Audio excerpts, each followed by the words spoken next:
Passer quelques nuits sous les arbres, une option que propose Annie Farge.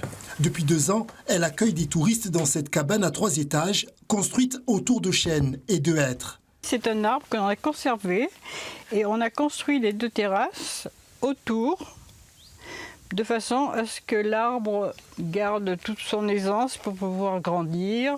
Nous sommes dans le massif des Monédières, en Haute-Corrèze.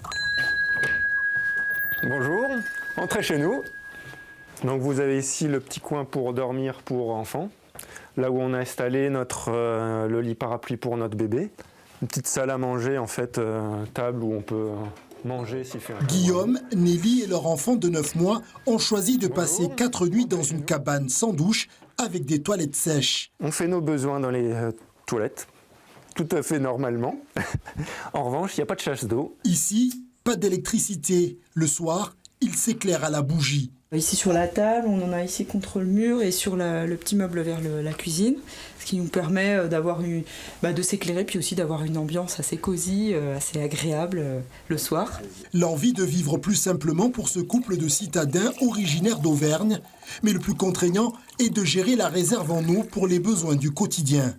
On lave la vaisselle avec beaucoup d'eau, alors qu'ici, quand on n'a qu'un seul bidon, il faut réfléchir à déjà ce qu'on utilise comme vaisselle et puis utiliser le moins d'eau possible. Dans une roulotte ou une cabane, pour passer quelques jours de vacances au calme dans un hébergement insolite à Grand-Seigne, il faut débourser entre 70 et 115 € la nuit.